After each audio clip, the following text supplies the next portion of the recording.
மிகப்பெரிய அறிவிழித்தனம். ஏன்னா, மணியம்மைக்கு அப்போ 30 வயசு. அப்பல்லாம் 8 வயசுலயும், 6 வயசுலயும் பொண்ணுங்களுக்கு கல்யாணம் பண்ணி குடுத்துட்டு இருந்தாங்க.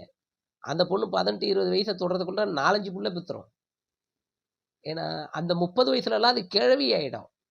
அடுத்த பேர புள்ளைய பாத்துரும்.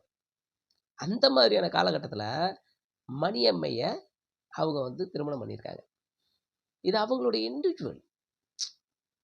ஒருவேள அடிச்சு, உதைச்சு, கட்டுப்படுத்தி, பயமுறுத்தி, ஒரு கட்டாய சூழ்நிலைய ஏற்படுத்தி அவர் பண்ணியிருந்தாருன்னா, எல்லாருமே சேர்ந்து எதிர்க்கலாம் பெரியார. அது இல்லையே. நீங்க அத எதிர்க்கிறதுக்கு காரணம் என்ன? உங்களுக்கு வேற வழி இல்ல. வேற தெரியல. எவனோ ஒருத்தன் உங்க காதுல ஓதி விடுறான்ல, அத வச்சுக்கிட்டு நீங்க எதிர்த்துக்கிட்டு இருக்கீங்க. ஜெனரலா யோசிச்சு பாருங்க. நீங்கல்லாம் எந்த அளவு கடவுளை படிச்சுட்டு கும்பிடுறீங்களோ, அத விட 100 மடங்கு அதிகமா கடவுள தெரிஞ்சுக்கிட்டவரு பெரியார். அவரு தான் எதிர்த்தார்.